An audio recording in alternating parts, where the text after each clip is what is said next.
Soviet cinema produced many world-class films. From the revolutionary propaganda of Eisenstein's battleship Potemkin, through the art house science fiction of Tarkovsky's Solaris, to the comedy melodrama of Oscar-winning Moscow Does Not Believe in Tears. And here they all are, those classic Soviet films, somewhere among the million or so reels kept in the climate-controlled rooms of Russia's State Film Fund.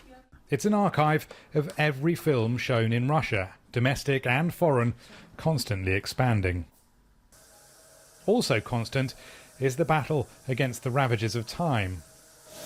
This amazing machine, unique in the world, we're told, was made in the early 70s and it's still going strong. It's for washing particularly delicate negatives. The film passes through 46 of these pipes, each containing a bath, and then onto a drying cabinet. After that, it's ready for more advanced restoration. In many ways, the directors, actors and technicians who created the films being restored here were privileged. Yes, there was censorship, but they also had huge resources and a captive audience. So the collapse of the Soviet Union was a mixed blessing.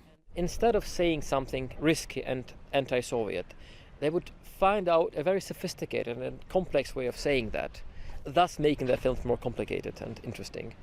And when they got complete freedom, that was gone. The post-Soviet era has been difficult for the Russian film industry.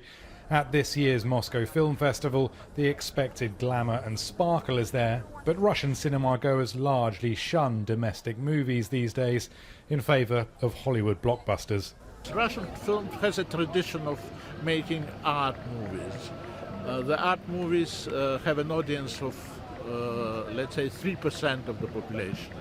And the Hollywood industry has a tradition of making popular, entertaining movies. And entertainment movies get it all. Still, for Russians nostalgic for the old movies they grew up watching, and for international audiences looking for an introduction, modernity does have its advantages. All those restored old Soviet films are available to view for free, and in English if you want, online. Get the popcorn ready. Rory Challands, Al Jazeera, Moscow.